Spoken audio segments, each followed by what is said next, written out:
अस्सलाम वालेकुम स्टूडेंट्स। हमने अपना चैप्टर नंबर 11 के तमाम टॉपिक्स जितने भी हैं वो कंप्लीट कर लिए हैं, समझ लिए। चैप्टर नंबर 10 के भी तमाम टॉपिक्स अंडरस्टैंडिंग हो गई है और सारे टॉपिक्स हमने कम्प्लीटली एक्सप्लेनेशन के साथ समझ लिए हैं। ठीक है, तो आज हम चैप्टर नंबर 11 के न्यूमेरिकल्स करेंगे। चैप्टर नंबर 10 के मैं करवा चुका हूँ। अगर आपको वो देखना है, ठीक है, तो आप मेरे चैनल की वीडियोज़ में जाएँ या फिर मैं इसी वीडियो में उसकी लिंक लगा दूँगा, आप वहाँ से जाके भी देख सकते हैं। ठीक है, और बुक का पेज में आपको जो देखते हैं वीडियोस उनको पता है, बुक का पेज मैं साइड पे चला देता हूँ। ठीक है, तो आपको कोई इशू नहीं होगा। आज हम चैप्टर नंबर 11 साउंड के न्यूमेरिकल्स करेंगे। ठीक है, चैप्टर नंबर 11 साउंड के आज हम न्यूमेरिकल्स करेंगे। अच्छा जी, क्वेश्चन मैं नहीं उतारूंगा बिकॉज आपको पता है क्वेश्चन उतारने में टाइम वेस्ट होगा और फिर वीडियो कटिंग वगैरह में प्रॉब्लम होती है। ठीक है, अगर मैं क्वेश्चन उतारूं और फिर वापस जाऊं तो इसलिए प्रॉब्लम्स होती हैं। ठीक है, तो क्वेश्चन आप लोग बुक से भी देख सकते हैं या पेज लगाने का मकसद ही यही है। ठीक है, क्योंकि मैं क्वेश्चंस नहीं उतारूंगा। ठीक है, चलें स्टार्ट करते हैं। आज का फर्स्ट न्यूमेरिकल है हमारे पास, calculate the speed of sound in air. ठीक है, तो सबसे पहले हम न्यूमेरिकल्स में क्या करते हैं भाई, गिवन डाटा बनाते हैं। गिवन डाटा बना लेते हैं। क्या बोल रहे हैं, calculate the speed of sound. आपने क्या पता करनी है, स्पीड ऑफ साउंड पता करनी है। टू फाइंड में यानी आपने v पता करनी है, स्पीड पता करनी है। ठीक है, in air at 50 degree centigrade. कितने टेम्परेचर कितना दिया हुआ है, 50 डिग्री सेंटीग्रेड। ठीक है, अब हमें पता है हम सेंटीग्रेड में नहीं लेते, सेंटीग्रेड टू केल्विन में आपको कन्वर्जन सिखा चुका हूँ पिछली वीडियोस में। ठीक है, टेम्परेचर इज इक्वल्स टू 50। जब भी सेंटीग्रेड से केल्विन में जाएंगे तो हम उसमें क्या प्लस करते हैं, हम उसमें प्लस करते हैं 273 हम उसमें प्लस करा देते हैं। ठीक है, 273 केल्विन हम उसमें प्लस करा देते हैं। ठीक है, तो अब ये कितने हो जाएंगे, आपके पास हो जाएंगे 323 केल्विन। ठीक है, और ये किस में आ जाएगा, आपके पास केल्विन में आ जाएगा, जो कि हमारे पास यही मेजरमेंट है। सॉल्यूशन में हम यही वाली मेजरमेंट, स्टैंडर्ड यूनिट वाली मेजरमेंट यूज करेंगे। ठीक है, अच्छा जी, नेक्स्ट आपको क्या दिया हुआ है, given that the speed of sound at 0 degree centigrade is 331 metre per second. Speed of sound उन्होंने किस सेंटीग्रेड पे दी हुई है, 0 डिग्री सेंटीग्रेड पे। ठीक है, मैं ना 0 लिख देता हूँ छोटा सा। ठीक है, स्पीड ऑफ साउंड ये 0 डिग्री सेंटीग्रेड पे कितनी है, 331 मीटर पर सेकंड। ठीक है, इन्होंने आपको 0 डिग्री सेंटीग्रेड पे स्पीड दी हुई है। आपने किस पे पता करनी है, 50 डिग्री सेंटीग्रेड यानी कि 323 केल्विन पे पता करनी है। ठीक है, सॉल्यूशन करेंगे अपना। सॉल्यूशन स्पीड ऑफ साउंड का जब हमारे पास टेम्परेचर की बात आए तो हमारे पास एक फार्मूला मौजूद है। ठीक है, हम वो वाला फार्मूला अपना लिखेंगे, v is equals to 331 under root T upon 273। ये हमारे पास क्या है, स्पीड ऑफ साउंड पता करने का जब टेम्परेचर की बात आ जाए तब। ठीक है, तो ये वाला फार्मूला हमारे पास क्या होता है, यूज होता है। ठीक है, मैं 331 को थोड़ा क्लियर कर देता हूँ। ठीक है, ये मल्टीप्लाई हो रहे हैं 331। अच्छा जी, अच्छा आगे क्या लिखा, हाँ आपने क्या पता करना है, स्पीड ऑफ साउंड पता करनी है। ठीक है, अब देखें भाई, v is equals to 331 multiply by T की जगह मैं टी की वैल्यू लिखूंगा। टी की वैल्यू क्या आ जाएगी, टी की जगह पे 323। ठीक है, सॉल्व करते हुए हम यूनिट नहीं लिखते। ठीक है, सॉल्व करते हुए यूनिट नहीं लिखा जाता, ये sorry 331। v is equals to 331 multiply by, इन दोनों को अब हम डिवाइड करेंगे। ठीक है, इन दोनों को हम डिवाइड करेंगे, आपके पास आंसर आएगा 1.183। ठीक है, 1.183 आपके पास आंसर आएगा। अब इसको हम क्या करेंगे, रूट से बाहर निकालेंगे। ठीक है, रूट से बाहर निकालना सबको पता है, कैलकुलेटर में आपके पास बटन होता है, आप वैल्यू को पुट करें। सिंपल कैलकुलेटर में पहले वैल्यू पुट की जाती है, रूट का बटन दबाया जाता है, और साइंटिफिक में पहले रूट लेके आया जाता है, बाद में उसके अंदर जो भी वैल्यू होती है वो लिखी जाती है और इक्वल्स टू का बटन प्रेस करके रूट आ जाता है हमारे पास। ठीक है, v is equals to 331 as it is आएगा, मल्टीप्लाई में आपके पास इसका जो हम रूट निकालेंगे वो आपके पास आंसर आ जाएगा। इसका रूट हमारे पास आएगा 1.089। अच्छा, मैंने कैलकुलेशन पहले से करके रखी हुई है, चूँकि आपको पता है ये बुक भी हाथ में होती है। ठीक है, मार्कर भी होता है, तो मोबाइल या कैलकुलेटर पकड़ना मुश्किल होता है। ठीक है, इसलिए मैंने कैलकुलेशन ऑलरेडी करके रखी हुई है, आप लोग इसको चेक भी कर सकते हैं। ठीक है, वेरीफाई कर सकते हैं। अच्छा जी, अब देखें हमने क्या करना है, अब हम करेंगे v इज इक्वल्स टू, अब इजीली ये दोनों मल्टीप्लाई हो सकते हैं। अभी इस कंडीशन में ये दोनों आपस में मल्टीप्लाई नहीं हो सकते थे, क्योंकि इसके पास रूट है, इसके पास रूट नहीं है। ठीक है, तो ये दोनों अलग अलग हैं, जब तक रूट में से बाहर वो चीज़ नहीं आएगी तब तक वो मल्टीप्लाई नहीं होगी। ठीक है, v इज इक्वल्स टू, अच्छा इन दोनों को हम मल्टीप्लाई करेंगे तो आपके पास आंसर आएगा 360 और समथिंग पॉइंट में भी आगे कुछ आएगा। ठीक है, लेकिन हम अप्रॉक्स करके 360 मीटर लिखेंगे, बिकॉज बुक में आपके पास 360 मीटर ही दिया हुआ है। ठीक है, अच्छा मीटर नहीं आएगा, सॉरी मीटर पर सेकंड आएगा, बिकॉज वेलोसिटी का यूनिट आपके पास, सॉरी स्पीड का, वेलोसिटी का, speed of sound, speed of wave, इन सब का आपके पास यूनिट क्या होता है, यूनिट आपके पास होता है मीटर पर सेकंड। ठीक है, इसका आप एसएस ले लें। नेक्स्ट की तरफ हम मूव करते हैं। इस चैप्टर के न्यूमेरिकल ज़्यादा हार्ड नहीं है, ठीक है, काफ़ी इजी न्यूमेरिकल्स हैं अगर आपने इस सूरत में इजी है अगर आपने इस चैप्टर के सारे टॉपिक्स को समझा हुआ है। ठीक है, अल्ट्रासाउंड बहुत इंपॉर्टेंट टॉपिक था, प्रीवियस वीडियो में क्लियर किया। ठीक है, अच्छा कमेंट्स में लाजमी बताया करें आपको वीडियो पसंद आई नहीं आई, ठीक है, क्या कमी है, क्या चीज़ उसमें और ऐड करनी चाहिए, तो ये सारी चीज़ें आप ज़रूर बताया करें। ठीक है, अच्छा जी, नेक्स्ट आपके पास न्यूमेरिकल है गिवन डाटा, न्यूमेरिकल नंबर 2 है, और टू फाइंड। ठीक है, बहुत ही इजी न्यूमेरिकल है, मतलब फॉर्मूला आपके पास वही लगेगा जो पिछले पूरे चैप्टर में यूज होता हुआ है, जिसकी हमने डेरिवेशन भी की है, v equals to F lambda. ठीक है, frequency wavelength. A person has an audible range from 20 hertz to 20 kilo hertz.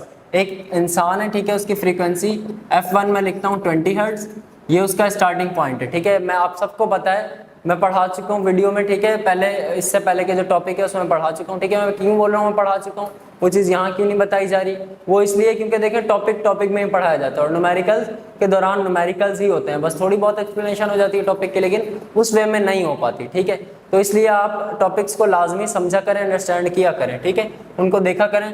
थोड़ी से फिजिक्स के जो लेक्चर्स होते हैं ना, थोड़े से बोरिंग टाइप होते हैं, लेकिन मैंने इंटरेस्टिंग तरीके से समझाया हुआ, आप देखेंगे ना इंशाल्लाह ताला आपको समझ आएगा। अच्छा, F1 आपके पास क्या आ गया, 20 हर्ट्ज आ गया। ठीक है, उसके बाद आपके पास F2 इन्होंने बोला हुआ 20 किलो हर्ट्ज। अच्छा, ये बात बताने का मकसद क्या थी कि पुराने लेक्चर्स देखें, क्योंकि आप देखें यहाँ पे लिखा हुआ है ह्यूमन एंड ऑडिएबल रेंज, एक इंसान है उसकी ऑडिएबल रेंज कितनी है, 20 हर्ट्ज से लेकर 20 किलो हर्ट्ज तक। तो हमें पता है कि बुक में हमने पीछे पढ़ा है कि एक जो आम इंसान है उसकी जो वॉइस की समात, यानी जो उसकी समात है, वो कितनी आवाज़ सुन सकता है, 20 हर्ट्ज से लेकर 20 किलो हर्ट्ज तक की वो वॉइस सुन सकता है। लेकिन 20 हर्ट्ज से 20 किलो हर्ट्ज तक की आवाज़ वो सुन तो सकता है, लेकिन ये जो किलो है ये तो हम यूज़ ही नहीं करते, हम ये तो प्रीफिक्स है हमारे पास। ठीक है, तो इसको हम क्या करेंगे, चेंज करेंगे, और बड़े यूनिट से छोटे यूनिट में आने के लिए क्या करते हैं, हम मल्टीप्लाई करते हैं। तो मल्टीप्लाई कैसे, किससे करेंगे, हम मल्टीप्लाई हम करेंगे 1000 से, बिकॉज 1 kg में कितने ग्राम्स होते हैं, 1000। ठीक है, तो हम किससे मल्टीप्लाई करा देंगे इसको, 1000 से। ठीक है, तो ये आपके पास आ जाएगा, नीचे ही कर देता हूँ, F2 is equals to 20,000 hertz. ठीक है, अब ये किस में आ गया, 20 हर्ट्ज में आ गया। ठीक है, किलो हर्ट्ज से क्या हो गया हमारे पास, खत्म हो गया। अच्छा देखें, अब हमने सॉल्यूशन में ये वाली चीज़ यूज़ करनी है और ये वाली चीज़ यूज़ करनी है। ठीक हो गया। अच्छा, नेक्स्ट हमारे पास लिखा हुआ है, what are the distinguish wavelength of sound wave in air corresponding to these two wave frequencies, take the speed of sound in air as 340 metre per second. ऊपर वाली बात का मतलब मैं आपको बाद में समझाता हूँ, पहले लिख देते हैं स्पीड कितनी दी हुई है, 340 मीटर पर सेकेंड। वो बोल रहे हैं आपसे, आपको आप स्पीड ऑफ साउंड एयर में ले लें 340 मीटर पर सेकेंड। अब वो बोल क्या रहे हैं, पता क्या करना है, इस फ्रीक्वेंसी और इस फ्रीक्वेंसी के दरमियान डिस्टिंग्विश यानी कि फर्क पता करना है। इस फ्रीक्वेंसी पे वेवलेंथ क्या है, इस फ्रीक्वेंसी पे वेवलेंथ क्या है, या आपने क्या करना है, मालूम करना है। ठीक है, डिस्टिंग्विश यानी फर्क पता करना है दोनों के दरमियान। तो भाई lambda 1 is equals to question mark, lambda 2 is equals to question mark. जब यहाँ 1 लिखा है तो यहाँ भी 1, और यहाँ 2 लिखा है तो यहाँ भी 2। ठीक है, ये लैम्डा 1 20 हर्ट्ज के लिए आएगी, और लैम्डा 2 की जो वेवलेंथ होगी वो 20,000 हर्ट्ज के लिए आएगी। ठीक है, सॉल्यूशन करते हैं। पहले हमेशा मेन फार्मूला लिखेंगे, बाद में फार्मूला को अरेंज करेंगे। ठीक है, v is equals to F lambda, ये आपके पास मेन फार्मूला आ गया। अब आपने क्या चीज़ पता करनी है, लैम्डा पता करना है। ठीक है, lambda is equals to frequency क्या हो रहा है, लैम्डा के साथ मल्टीप्लाई, v के पास आके क्या हो जाएगा, डिवाइड, सॉरी फ्रीक्वेंसी v के पास आके क्या हो जाएगा, डिवाइड हो जाएगा। ठीक है, इनकी मैं वैल्यूज पुट करवाता हूँ, इनकी मैं आपके पास वैल्यूज पुट करवाता हूँ, यहीं करा देते हैं। Lambda is equals to, velocity हमारे पास सेम रहेगी दोनों फ्रीक्वेंसीज के लिए 340, और फ्रीक्वेंसी नंबर 1 यहाँ पे फ्रीक्वेंसी नंबर 1 शो कर दें। ठीक है, फ्रीक्वेंसी नंबर 1 आपके पास कितनी है, 20 हर्ट्ज। ठीक है, इन दोनों को जब हम डिवाइड करेंगे, ठीक है, तो आपके पास लैम्डा 1 यानी कि वेवलेंथ नंबर 1 जो कि फ्रीक्वेंसी नंबर 1 को रख के आंसर आएगा वो आपके पास आ जाएगा। वो आपके पास क्या आएगा, वो आपके पास आएगा, इन्होंने दिया हुआ है 58.8 mm, इन्होंने मिलीमीटर में दिया हुआ है। ठीक है, 58.8 mm। ठीक है, मैं अभी ना इसको 1 मिनट में बस ये मैं करा लूँ, उसके बाद जो है ना मैं इसको कैलकुलेटर से सॉल्व करके दिखाता हूँ, क्योंकि इन्होंने मिलीमीटर में दिया हुआ है। ठीक है, हम इसको मीटर में लिखेंगे। अभी कर लेते हैं, ठीक है। बस 1 मिनट मैं नीचे वाला सॉल्यूशन और करा दूं आपको कि अभी हमने क्या पता करनी है, लैम्डा 2 पता करनी है, ठीक है। तो अगेन फॉर्मूला लिखेंगे फॉर, यहाँ पे लिखते हैं फॉर वेवलेंथ नंबर 2, ठीक है। v is equals to F lambda, F2 आ जाएगा, ठीक है, लैम्डा भी 2 आ जाएगा। Lambda 2 is equals to frequency wavelength के साथ क्या हो रहा है, मल्टीप्लाई हो रहा है, नीचे आके क्या हो जाएगा, डिवाइड हो जाएगा। Lambda is equals to F2 आ जाएगा, लैम्डा 2 v F2 हमारे पास क्या है 20, वेलोसिटी हमारे पास 340, F2 हमारे पास 20,000 हर्ट्ज। लैम्डा 2 आपके पास कितना आ जाएगा, लैम्डा 2 इन्होंने आपको दिया हुआ है 58.82 मीटर।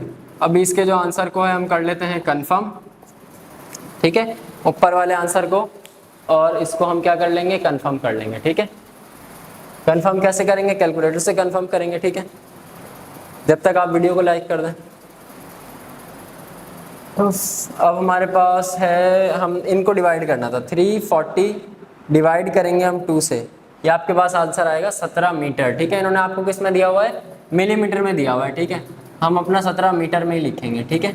मिलीमीटर में भी लिखें कोई प्रॉब्लम नहीं है, लेकिन जब जो आपको ये मीटर पर सेकंड में दी हुई है तो हम मीटर में ही लिखेंगे आंसर, मिलीमीटर में हम लेके जाने का मकसद नहीं है, ठीक है। इसको चेक कर लेते हैं, 340 डिवाइडेड बाय 20,000, ठीक है। इसका भी देखें 0.017 मीटर आंसर आ रहा है, ठीक है। ये आंसर बिल्कुल करेक्ट है, वेरीफाइड है, ठीक है।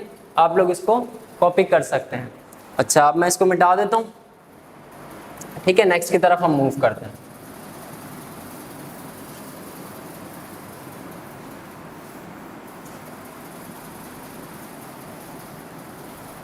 अच्छा जी, नेक्स्ट न्यूमेरिकल थोड़ा सा ट्रिकी है, इंशाल्लाह मैं आपको समझाने की कोशिश करूंगा। पहले जो है ना इसको एक डायग्राम के थ्रू समझते हैं, फिर बाद में जो है इसको सॉल्यूशन की तरफ आएंगे। एक शिप है आपके पास, ठीक है, ये आपके पास एक शिप है, ठीक है। ड्राइंग ज़्यादा अच्छी नहीं है, थोड़ी सी बड़ी बना देता हूँ, ठीक है, ताकि विजिबल हो, ठीक है। ये आपके पास एक शिप है। A ship uses ultrasonic pulses to measure the depth of submarine, ठीक है। ये आपके पास कहाँ है, पानी के ऊपर है, और पानी के अंदर, ये मैं पानी का पूरा डिस्टेंस, ये पानी का एरिया है, ठीक है। मतलब ये हमारी हदूद में ये पानी का एरिया है। इसके अंदर आपके पास एक सबमरीन है, ठीक है। इसके अंदर आपके पास क्या है, एक सबमरीन है, ये यहाँ पे तैर रही है। अब शिप ने क्या किया, ship uses ultrasonic pulses. Ultrasonic pulses मैं पढ़ा चुका हूँ, किसी भी चीज़ को, यानी वो स्कैन करने के लिए यूज़ की जाती है। स्कैन करने से मुराद है किसी भी चीज़ को कैच करने के, कि हमारे आगे कोई चट्टान वगैरह तो नहीं है, कि शिप्स ज़्यादातर इसको यूज़ करती हैं, और जंग में बहुत काम आता है, असर और रसूख रखता है जंग में, कि हमारे नीचे सबमरीन है नहीं है, कितने डिस्टेंस पर है, ठीक है, क्या चीज़ है, रॉक है, कितना बड़ा रॉक है, ताकि हादसे से बचा जा सके, ठीक है। तो ये सब अल्ट्रासाउंड करती है, वो जाती है और टकरा के वापस आती है, ठीक है, और कंप्यूटर में उसकी इमेज बना के देती है उस चीज़ की बाकायदा, ठीक है। तो एक शिप है, वो अल्ट्रासोनिक पल्सेस यूज़ करती है to measure the depth of submarine, submarine की डेप्थ, गहराई मालूम करने के लिए, बीनीथ द शिप, शिप के नीचे। A sound pulsing is transmitted into the sea, जो साउंड पल्स है वो क्या की जाती है, ट्रांसमिट की जाती है सी के अंदर, ठीक है। उसके बाद and the echo from the sea bed is received after 40 millisecond, और इको रिसीव होता है, इको मतलब किसी भी साउंड का लगकर वापस आना, ठीक है, जैसे अल्ट्रासाउंड लगकर वापस आएगी, एक इको रिसीव होता है, यानी इसको जब लगती है अल्ट्रासाउंड तो एक इको रिसीव होता है 40 मिली सेकेंड बाद इस सिस्टम को, ठीक है। 40 मिली सेकेंड बाद एक इको रिसीव होता है, यानी साउंड लगकर वापस कितने टाइम में आती है, 40 मिली सेकेंड में आती है, ठीक है। अच्छा, उसके बाद लिखा हुआ the speed of sound is water is 1480 metre per second. Speed of sound जो है वो वाटर में वो कितनी है आपके पास, 1480 मीटर पर सेकेंड, ठीक है। अब आप क्या पता कर लें, वो आपसे बोल रहे हैं calculate the deepness of submarine, submarine की जो गहराई है, सॉरी सबमरीन का, हाँ सबमरीन की जो गहराई है उसका डिस्टेंस पता कर लें, कि सबमरीन कश्ती से कितने डिस्टेंस पर मौजूद है, या आपने क्या करना है, पता करना है। अब देखें इसमें एक बात है कि आपको टाइम कितना दिया हुआ है, आपको दिया हुआ टाइम 40 मिली सेकेंड। सबसे पहले तो मिली सेकेंड को हम लेके आएंगे सेकंड में, लेकिन दूसरी चीज़ यह है कि 40 मिली सेकेंड किस चीज़ का टाइम है, 40 मिली सेकेंड इस चीज़ का टाइम है कि साउंड गई और फिर वापस आई, ये साउंड गई और फिर लगकर वापस आई, इस टोटल डिस्टेंस का टाइम है आपके पास 40 मिली सेकेंड। ठीक है। लेकिन हमने सिर्फ क्या पता करना है, वो हमसे बोल रहे हैं सिर्फ क्या पता करो, शिप से लेकर सबमरीन तक की गहराई पता करो, ठीक है। लेकिन हमारे पास टाइम क्या है, डबल है, ठीक है, जाने का भी है और आने का भी है। तो हम क्या करेंगे, टाइम को हाफ करेंगे। जैसे कि 40 है, पहले तो उसको लेके जाएंगे मिली सेकेंड में, ठीक है, उसके बाद हम उसको कन्वर्ट करेंगे किसमें, हाफ करेंगे, बिकॉज हमारे पास दोनों जगहों का टाइम है, जाने का भी और आने का भी। लेकिन उन्होंने हमसे क्या बोला, उन्होंने हमसे बोला है कि आप क्या पता करो, सिर्फ डीपनेस पता करो सबमरीन की कितनी गहराई में। अगर वो हमसे बोलते क्वेश्चन में कि आपने क्या पता करना है, आपने ये पता करना है calculate the distance during this time, आपने पता डिस्टेंस पता करना है इस टाइम के दौरान, तो क्या होता वो फिर हम उसमें डिस्टेंस को हाफ नहीं करते, 40 मिली सेकेंड को ही हम यूज करते, ठीक है। अच्छा, कन्वर्ट करेंगे इस सब को, ठीक है, डायग्राम के थ्रू आपको अच्छे तरीके से समझाने की कोशिश की है। अच्छा जी, सबसे पहले हम बनाएंगे अपना गिवन डाटा, ठीक है। टाइम कितना दिया हुआ था आपको, 40 मिली सेकेंड टाइम दिया हुआ था, ठीक है जी, 40 मिली सेकेंड टाइम दिया हुआ था, सही। अब मिली सेकेंड से सेकेंड में जाने के लिए हम क्या करेंगे, 1000 से डिवाइड करेंगे। छोटे यूनिट से बड़े यूनिट में जाने के लिए हमेशा डिवाइड करते हैं। 40 को जब हम डिवाइड करेंगे 1000 से, तो ये आपके पास आंसर आएगा 0.04 सेकंड में आ जाएगा ये, ठीक है।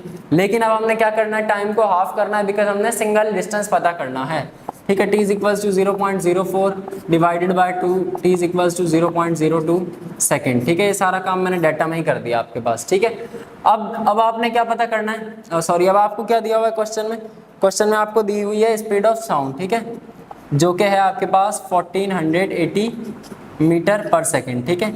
ये आपके पास क्या है, स्पीड ऑफ साउंड है। अच्छा, अब वो आपसे बोल क्या रहे हैं, डिस्टेंस पता कर लो, ठीक है। टू फाइंड में जाएंगे, वो आपसे बोल रहे हैं यानी कि एस पता कर लो आप, ठीक है। एस पता कर लेंगे, बहुत ही आसान काम है। v is equals to S upon T, ये आपके पास क्या होता है, फॉर्मूला होता है, ठीक है। v is equals to S upon T, marker की खत्म हो गई है, ठीक है, थोड़ा डार्क करके लिख रहा हूँ मैं। v इज इक्वल्स टू आपके पास किसका फॉर्मूला होता है, वेलोसिटी का, डिस्टेंस का डायरेक्ट फॉर्मूला नहीं होता, इसको क्या कराएंगे, अरेंज कराएंगे, ठीक है। अरेंज किस तरह कराएंगे, ऐसा आपके पास इधर ही रहेगा, टी आपके पास क्या हो रहा है, डिवाइड, v के पास जाके क्या हो जाएगा, मल्टीप्लाई, ठीक है। ये अरेंज हो गया डिस्टेंस के लिए, v की जगह आ जाएगा हमारे पास 1480, t की जगह हमारे पास आ जाएगा 0.02, जो हमने टाइम को क्या किया, हाफ किया, बिकॉज हमें सिंगल डिस्टेंस चाहिए। बार बार ये बात रिपीट की है मैंने, बिकॉज हमें सिर्फ डिस्टेंस चाहिए सबमरीन, शिप से सबमरीन का, ना कि पूरे टाइम का डिस्टेंस, ठीक है। ये बात आगे और न्यूमेरिकल में आपके पास बिल्कुल मजीद क्लियर हो जाएगी। अब इन दोनों को हम मल्टीप्लाई करा देंगे, इनको हमारे पास मल्टीप्लाई कराने के बाद आंसर आएगा 30 मीटर, जी, आंसर आपके पास आएगा 30 मीटर, ठीक है, या फिर 29.6 भी आपके पास आ सकता है, ठीक है। दोनों ही आंसर करेक्ट हैं, बस अगर 29.6 आए तो आप उसके आगे लिख दें अप्रॉक्स, अप्रॉक्स मतलब तकरीबन 30 है, ठीक है, अप्रॉक्स 30 तकरीबन। ये आपके पास 3 न्यूमेरिकल कंप्लीट होगा। इस चैप्टर का लास्ट न्यूमेरिकल हमारे पास है न्यूमेरिकल नंबर 4, ठीक है, वो हम कंटिन्यू करेंगे। उसके हमारे पास 3 पार्ट्स हैं, ठीक है, 340 मीटर पर सेकेंड। ये मेन क्वेश्चन है, इसके 3 पार्ट्स हैं आपके पास, ठीक है, छोटे छोटे से, ज़्यादा बड़े नहीं है, ठीक है।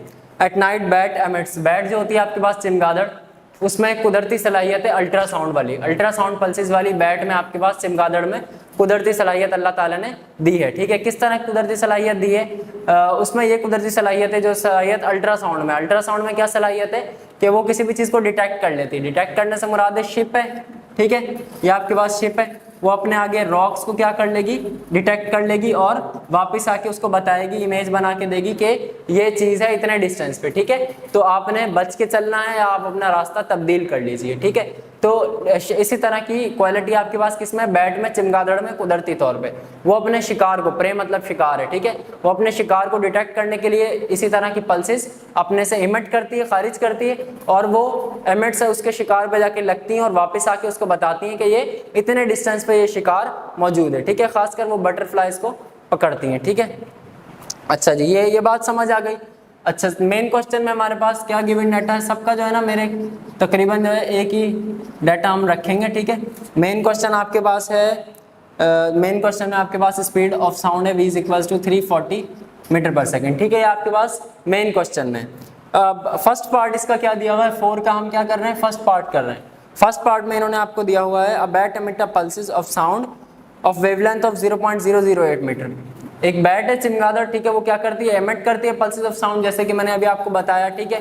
उसकी जो वेवलेंथ है वो जो एमिट कर रही है, ठीक है, उसकी जो वेवलेंथ है यानी लैम्डा, वो क्या है 0.0080 मीटर, ठीक है, ये आपके पास 0.0080 मीटर है। अब वो आपसे क्या पूछ रहे हैं, आपने क्या पता करना है, टू फाइंड में आप पता कर लें। अच्छा मैंने यहाँ इसलिए जगह छोड़ी है क्योंकि बाकी का डाटा भी मैं यहीं बनाऊंगा। पता कर लें आप फ्रीक्वेंसी, क्वेश्चन मार्क, ठीक है, फ्रीक्वेंसी पता कर लेते हैं, यहाँ यहीं पता कर लेते हैं। सॉल्यूशन कौन सा फॉर्मूला लगेगा, याद हो जाना चाहिए, अब तो बिल्कुल रट जाना चाहिए। V is equals to F lambda. जब भी फ्रीक्वेंसी लैम्डा और आपके पास स्पीड ऑफ साउंड की बात आ जाए, वेव स्पीड की बात आ जाए, तो आपके पास ये फॉर्मूला लाजमी यूज होगा, ठीक है। V is equals to F lambda लिखा। अब देखें V हमें क्या पता करना है, F पता करना है, ठीक है। F हमारे पास यहीं पे रहेगा, V हमारे पास अपनी जगह पे रहेगा। लैम्डा क्या हो रहा है फ्रीक्वेंसी के साथ, लैम्डा क्या हो रहा है फ्रीक्वेंसी के साथ मल्टीप्लाई, और वेलोसिटी के साथ आगे क्या हो जाएगा, नीचे स्पीड के साथ डिवाइड हो जाएगा, ठीक है। F इज इक्वल्स टू क्या हो जाएगा, डिवाइड हो जाएगा। V की वैल्यू आपके पास क्या है भाई 340 है। उसके बाद लैम्डा की वैल्यू आपके पास क्या है 0.00880, ठीक है, ये आपके पास लैम्डा की वैल्यू है, ठीक है। अब जब हम इसको सॉल्व करेंगे मजीद तो आपके पास आंसर आएगा फ्रीक्वेंसी का, वो हम देख लेते हैं। फ्रीक्वेंसी का आंसर आपके पास आएगा 42.5 हर्ट्ज, 42.5 हर्ट्ज, ठीक है। आप कैलकुलेट करके इसको मजीद कंफर्म कर लीजिएगा, ठीक है। ये हमारे पास हो गया पार्ट नंबर 1, ठीक है। क्या था हमारे पास पार्ट नंबर 1, बैट एमिट करती है पल्सेस अपने शिकार को कैच करने के लिए, तो उसकी वेवलेंथ हमें बता दी 0.0080 मीटर, ठीक है। और हमें क्या पता करनी थी, फ्रीक्वेंसी। स्पीड हमें मेन क्वेश्चन में दी हुई है, हर पार्ट में सेम ही रहेगी, ठीक है। अब वो क्या बोलते हैं, अब बोलते हैं द पल्स ऑफ, दूसरे पार्ट में आपके पास क्या बोलते हैं, the pulse of sound hits spray. ये चमगादड़ है, ठीक है, और ये इसका शिकार है, ठीक है। ये आपके पास चमगादड़ है और ये उसका शिकार है। क्या बोल रहे हैं, द पल्स ऑफ साउंड, इसने जो आपके पास पल्स भेजी शिकार की तरफ, वो हिट करती है उसके प्रे को, यानी हिट करती है उसके शिकार को, और एंड रिफ्लेक्टेड बैक, और फिर क्या होती है, वापस आना स्टार्ट होती है, वापस आती हैं और इन द बैट के पास, ठीक है। ये बैट है, ये इसका प्रे है, ठीक है, शिकार है, बैट के पास वापस आती हैं। अब the bat receive the pulse 0.10 after 0.10 second, यानी ये कितना टाइम लेता है, 0.10 सेकेंड लेता है, ठीक है। 0.10 सेकेंड में ये वेव जाती हैं और वापस आती भी हैं, ठीक है। जैसे अभी हमने पिछले क्वेश्चन में पढ़ा, 0.10 सेकेंड में वेव जाती हैं और आती भी हैं यही सी टाइम में, ठीक है।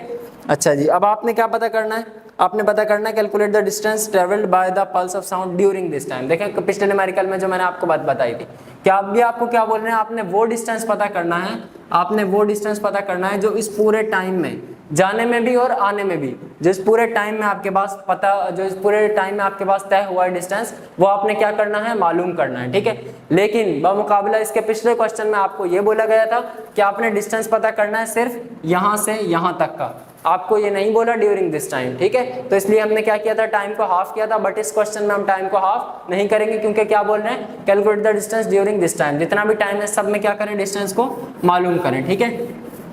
तो डिस्टेंस के लिए हमारे पास डिस्टेंस और टाइम पता करते हैं, तो हमारे पास ये मैं 2 पार्ट यहाँ लिख देता हूँ। हम फॉर्मूला क्या यूज करते हैं, V is equals to S/T, ठीक है। अब हमने S पता करना है, S is equals to V multiply by T हो जाएगा, T इधर डिवाइड हो रहा है, V के पास आके मल्टीप्लाई हो जाएगा, ठीक है। S is equals to V आपके पास सेम रहेगी 340, टाइम आपके पास हो जाएगा 0.10, और जब आप इन दोनों को मल्टीप्लाई करेंगे तो आपके पास आंसर क्या आएगा, 34 मीटर, 34 मीटर। बुक में इसका आंसर आपको गलत दिया गया है, ठीक है, आप इसको वेरीफाई करवा सकते हैं किसी से भी, मैंने बजाते खुद वेरीफाई कर लिया और 2-3 टीचर से भी इसको वेरीफाई करवा लिया, ठीक है, ट्रस्टेड टीचर से, आप लोग खुद भी इसको वेरीफाई करवा सकते हैं, ठीक है। इसका आंसर यही आएगा 34 मीटर। अच्छा, उसके बाद देखें, अच्छा ये चीज़ अभी जो है ना प्रूफ भी हो जाएगी कैसे सही आ रहा है। क्वेश्चन नंबर इसका पार्ट 3 आपके पास, पार्ट 3 में इसको आपको बोला हुआ है calculate the distance of prey from the bat. देखें अब वही पिछली वाली बात आ गई, अब वो आपसे बोल रहे हैं ये प्रे, ये बैट है और ये प्रे है। अब क्या पता करना है, सिर्फ बैट से लेके प्रे तक का डिस्टेंस पता कर लो। अब नहीं बोल रहे ड्यूरिंग दिस टाइम, अब क्या बोल रहे हैं, सिर्फ बैट से लेके प्रे तक का डिस्टेंस पता कर लो, ठीक है। अच्छा, यहाँ मैं लिख देता हूँ टोटल डिस्टेंस, ठीक है, और यहाँ मैं लिख देता हूँ हाफ डिस्टेंस, ठीक है। अब क्या करेंगे अब हम टाइम को क्या कर देंगे, हाफ कर देंगे। तो सबसे पहले मैं यहाँ पे लिखता हूँ t is equals to 0.10 second, ठीक है। फिर उसके बाद मैं लिखता हूँ कि t इज इक्वल्स टू 0.10 को हमने हाफ कर दिया, और ये आपके पास आ गया t is equals to 0.5 second, ठीक है। ये आ गया आपके पास। अच्छा जी, अब हम अपना फॉर्मूला लिखेंगे, v is equals to s upon T, ठीक है। उसके बाद हम लिखेंगे, इसको अरेंज करेंगे, s is equals to v multiply by T, जैसे ऊपर किया, ठीक है। और टाइम हम ये वाला लेंगे बिकॉज हमारे पास सिर्फ यहाँ से वहाँ तक का डिस्टेंस बोला है, ना कि ड्यूरिंग दिस टाइम बोला है, ठीक है। s is equals to v आपके पास 340, टाइम आपके पास 0.5, ठीक है। दोनों को मल्टीप्लाई कराएंगे, आपके पास आंसर आएगा 17 मीटर, ठीक है। तो इस बात को अकल तस्लीम करती है कि अगर यहाँ से यहाँ तक जाने और आने में, यहाँ से यहाँ तक जाने में और आने में 34 मीटर लगते हैं, ठीक है। फिर सुन लें, यहाँ से स्टार्ट और यहाँ पे एंड, और फिर यहाँ से स्टार्ट यहाँ पे एंड, टोटल डिस्टेंस 34 मीटर लगता है। तो आपके पास 34 का हाफ क्या होगा? 34 का हाफ होगा 17 मीटर, ठीक है।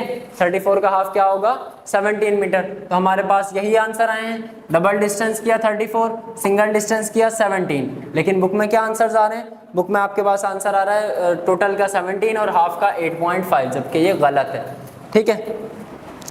तो उम्मीद करता हूँ आपको ये बिल्कुल समझ आया होगा, ठीक है। बिल्कुल ज़बरदस्त तरीके से आपको मैंने समझाने की कोशिश की है, ठीक है।